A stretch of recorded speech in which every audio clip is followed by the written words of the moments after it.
Sa Cebu pa rin ang daming mga locally stranded individual sa pier ng Cebu City na gusto nang makauwi sa kanilang mga probinsya. Siguro may taga Iloilo dito at taga Western Visayas. Nanawagan sila ng tulong mula sa Cebu City Government.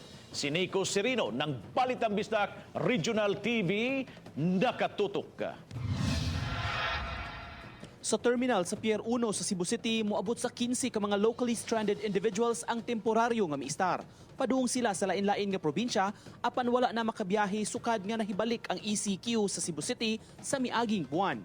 Nagpasalamat sila nga naakomodar sa sulod, apan miangkon nga lisod kaayo ang kahimtang kun mas stranded.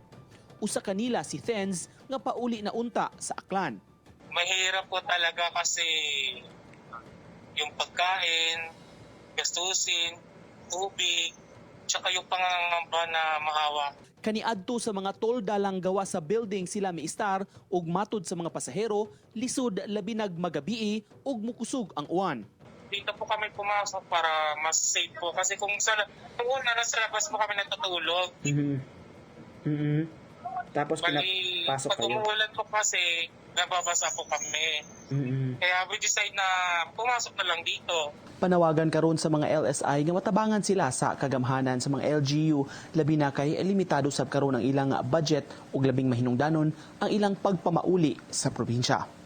Matod sa Cebu Ports Authority, nakig-alayo na sab sila sa ubang ahensya kabahin sa mga LSI. Dihalan sila, kung gamitin, magandang na, may kusao na sila.